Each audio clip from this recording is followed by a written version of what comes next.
Welcome to the Foresight Health Roundup podcast, Foresight Health's podcast series for healthcare revolutionaries. Outcomes matter, customers count, and value rules. Hello again, everyone. This is Dave Burda, news editor at Foresight Health. It is Thursday, June 6th. Today is the 80th anniversary of the D-Day landing in Normandy, France. More than 2,500 U.S. troops were killed that day and more than 5,000 wounded. They made the ultimate sacrifice to defeat Nazi Germany and other fascist dictators in Europe who wanted to take over the world. You don't have to run across a wide beach under heavy machine gun and artillery fire to stop fascism in the U.S. All you have to do is vote against a wannabe fascist dictator on November 5th. Oh, and he's also a rapist and a convicted felon. This shouldn't be that difficult, people, especially if you're in healthcare. And if you're in healthcare, you know that one of our ongoing conversations is physician compensation. And that's what we're going to talk about on today's show with Dave Johnson, founder and CEO of Foresight Health, and Julie Murchinson, partner at Transformation Capital. Hi, Dave. Hi, Julie. How you two doing this morning? Dave? Well, Dave, thanks for bringing up D-Day, such a tribute to America's greatness and the greatest of generations. So thank you for doing that. But I got to say, June 6th always makes me a little bit sad because that's the day Robert F. Kennedy died after being shot by Sirhan as he was about to, I believe, win the Democratic nomination for president. And I always have wondered if he could have led the country out of Vietnam and continued the Great Society program and prevented a lot of the harm that came, subsequently. So sad day too. Great day, but also a sad day. Yeah, another thing that changed history, that's for sure. Julie, how are you?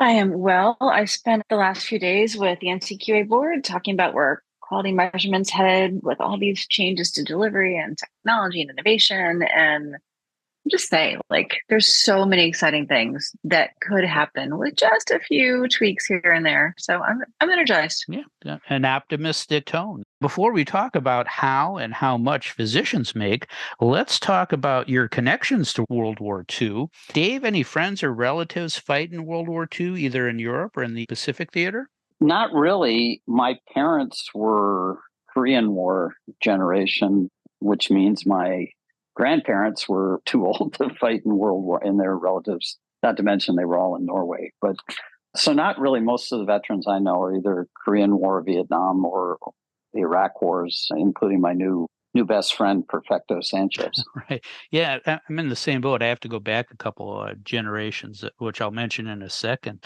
Julie, same thing. Any friend or family connections to World War II? My father and my father-in-law both served in the Navy and Army respectively, but more around Korean War days and didn't see a whole lot of action. But we're very proud. Very different generation than I think, what we have today. Yeah, couldn't agree more. For me, my Uncle Russ, who actually was my mom's uncle, fought in Europe. My Uncle Joe, who was my dad's older brother, fought in the Pacific.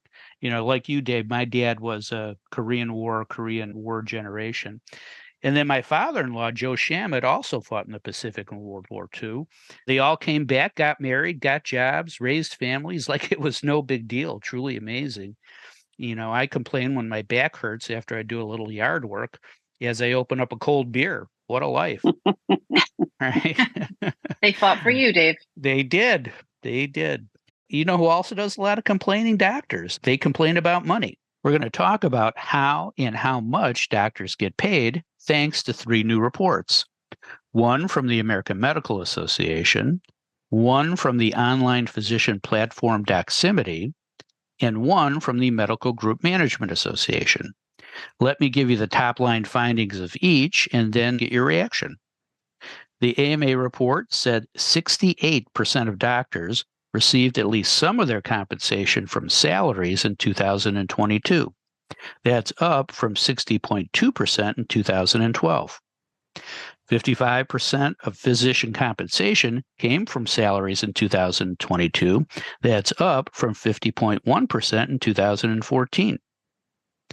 The Doximity report said the average compensation per doctor rose 5.9% last year, compared with a 2.4% decrease in 2022. More than one-third of doctors, 36%, said they were dissatisfied or very dissatisfied with their current salary and compensation package. That's the complaining part. The MGMA report said total median compensation for primary care physicians rose 4.4% last year.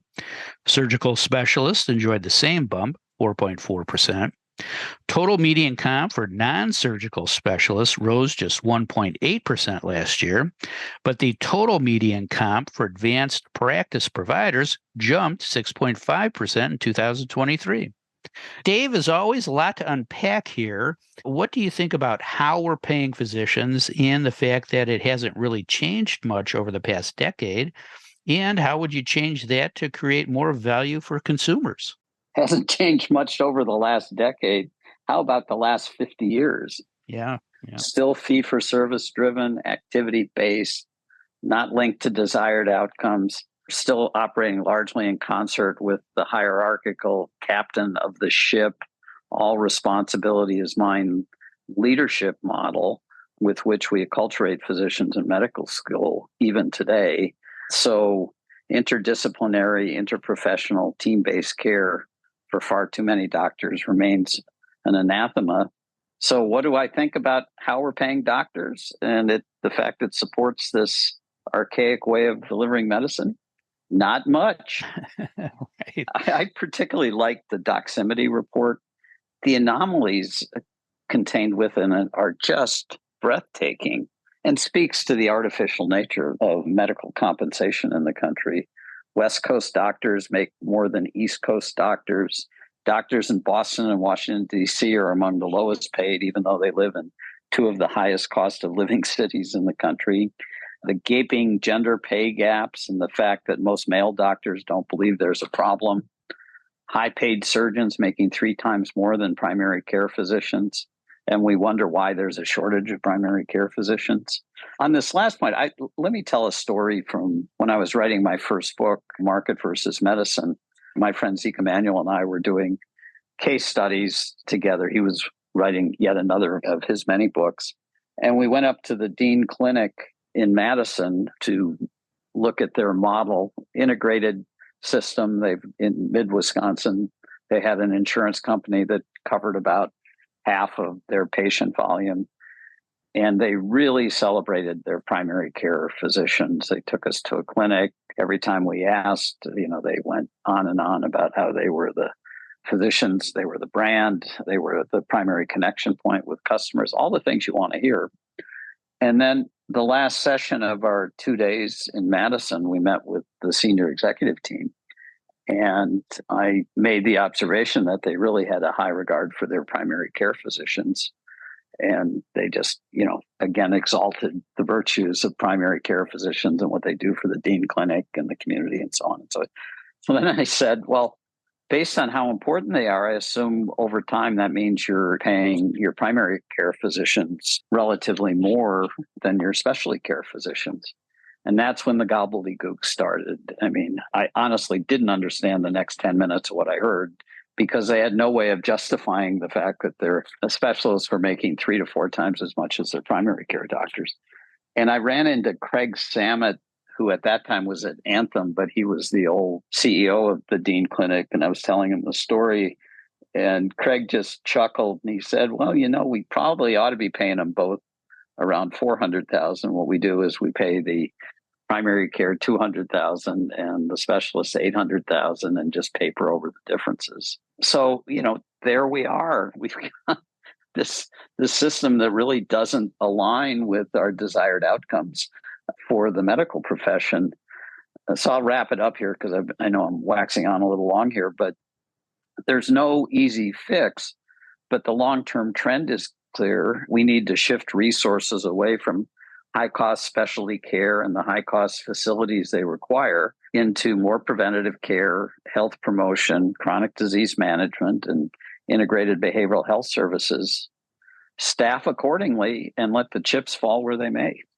Yeah, yeah, that gap is really, really something to see. Thanks, Dave. Julie, any questions for Dave? Yeah, Dave, I was intrigued by this incongruency. 36% of physicians said they were dissatisfied or very dissatisfied with their current salary and comp package.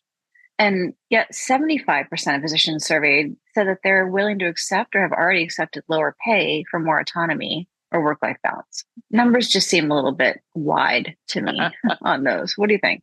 Actually, it makes sense to me. Unlike so much of what we do with physician compensation, I get paid a lot less for being a writer than I did when I was being an investment banker, but I sure enjoy it a whole lot more and believe I'm having a bigger impact.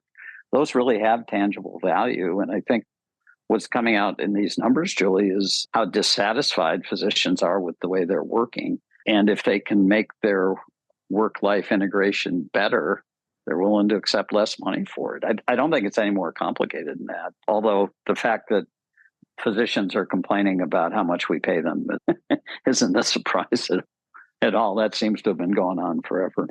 Thanks, Dave. Julie, let me ask you about how much doctors make. Do you think their compensation is in line with what they do? And we talked a little bit about that. And where do you see these numbers going in 5 years and why? Well, I took a big look at different slices here. And Dave, I'm going to double down on a couple of things that you mentioned. Okay. First, I looked at the highest and lowest paid specialties. So no surprise that the partialists, the specialists, funny phrase, right? Partialists. They're partialists too. Isn't that great? Yeah. You're onto something there. Yeah, no, I can't. Someone else who I sat with this week coined that. I loved it. So the partialists are the highest paid. So orthopedics, number one, then plastic surgery, cardiology, urology, gastroenterology. I mean, you can imagine what the top 10 of this looks like, right? The 5 lowest are some pretty key societal and, health areas. And bottom of the barrel is diabetes and endocrinology. Then a little bit less bad, pediatrics, infectious diseases. Oh, that hasn't been important. Public health and preventative medicine. Yeah, that hasn't been important. And family medicine, which is always pretty low. So I was pleased, of course, to see that psychiatry was not among the lowest, but we know why, right? Shortage. Cash pay. Okay. Yeah, cash pay. That's my assumption. So then I looked at this gender gap that you raised, Dave, which is actually decreased to 23% from 28% a couple of years ago. So I suppose we should celebrate that, but we can't because male physicians earn nearly $102,000 more than women for the same work, even when you control over specialty, location, and years of experience. I mean, what the bark? So women physicians earn less than men in every medical specialty, but we're apparently not the worst. We should not move to France and practice there, ladies, because the male specialists in France earn 63% more than women. That's not fun. So that took me down the geography road. And in 2023, 30 cities saw their compensation increase by more than 6%. 8 saw by over 10%. And I don't know what's going on in Raleigh, North Carolina, but they led the pack with a whopping 15% increase for physicians. So something's going on there. And I think, Dave, you mentioned this slightly different cities, interestingly, but when you adjust for cost of living, St. Louis is the best and Washington, D.C. is the worst. So, good to know if you're thinking about moving and you're a doctor. So then I went global again. And, it's not surprising that we lead the pack on average and as primary care, followed by Germany. I did note that physicians on average in 2021, this is 2021 data, earned $12,000 in Mexico. So that's quite different from what we're earning here. But as soon as you jump to specialty, Germany pays their specialists a lot also. So we're pretty on par there. So it just, it's interesting when you start to look at what they're getting paid in different countries. Yeah, the discrepancies are just amazing. That is a great rundown. Thanks, Julie. Dave, any questions for Julie? Well, I've got a joke first that triggered by your comments on psychiatry. So, Julie, how many psychiatrists does it take to change a light bulb? Oh my gosh. 100. No, it only takes one, but the light bulb has to want to change. And that's how I feel about the medical profession. It's got to want to change. I don't think it really wants to change. And that gets to my question. You brought up incongruence. Let's double down on it. 80% of doctors feel they're overworked. Over half of the women doctors and half of the doctors under 30 are thinking about early retirement or changing professions. The way physicians are working clearly isn't working. Yet when Doximity asked about strategies for addressing the physician shortage, the top two were more medical education funding and loan forgiveness. How's that for innovative out-of-the-box thinking? 44% want to end non-compete arrangements so they can do side gigs. How are they going to do side gigs when 80% of them think they're overworked? So there seems to be little appreciation for how to work smarter, how to shift responsibilities to MPs and PAs, how to use technology to improve efficiency, how to shift care delivery to more convenient settings, essentially how to do more with less. So how can the profession address these blind spots and engage physicians in the effort to undertake fundamental care redesign focused on improving outcomes and reducing costs? Or is it kind of a hopeless battle with this group of people? There's, as I started at the top, there are so many possibilities, and those organizations that are really getting on it, like my friends at NCQA, it is so possible. And when I think back, I don't know if I shared this a few weeks ago, but when I moderated a panel that had Dr. Patrick McGill from CHN on it, he talked about one of the first things they did to really kind of shift the mindset of physicians in order to be able to make change was strip away the perception of RVUs, move that RVU, piece out and up to administration, and set up a new payment model for physicians that was more rational. And that was, he said, pivotal. They would not have been able to do all the work they've done in digitization and in care model redesign without doing that. So the how we pay physicians, obviously, we talk about this all the time, is a big issue. But I think, Dave, you're also getting to the what they do in their day jobs. Yeah. And I always come back to, Houston Methodists and some of the leaders there who are really looking at how to remove the administrivia. And I'm even hearing that one of those systems, who shall remain nameless, is looking at how they commercialize their services package for some of the things that they do virtually now. Because they can kind of deliver, a new care model in a box with some of the new solutions plus humans that are sitting in, an, I'll say, out of box location. Hello. Why not? Yeah, I'm sorry. I know. No, totally. It comes back to the work. Of course, doctors want to do more work because their other work is actually more interesting sometimes. Yeah, bringing rational thought to physician pay scale, right? Right. That's the solution, and kudos to those doing that. Thanks, Julie. All I'll say is that doctors were bad tippers back in the day when I was a caddy. Back then, all doctors were off on Wednesdays, and most of them golfed. Why they were all off on Wednesdays, I'll never understand. It's like, oh, Wednesday, don't get sick on a Wednesday. There are no doctors. I'd be lucky to get $1 tip and a pop for my 5 hours of work. Are you bitter? I'm still bitter about it, Dave. Seriously, Dave. Right? You might need some therapy. Yeah, that's when I was a caddy when I was 12. Yeah, 4 years, 12 through 16. And doctors were the worst, man.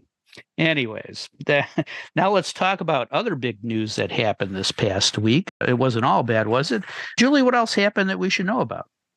Well, despite all the, chit chat lately on NPR, I'm still an avid NPR listener. And I heard this great piece this week about Fat Joe. Do you know Fat Joe, the rapper? Oh, I heard that too. Yeah.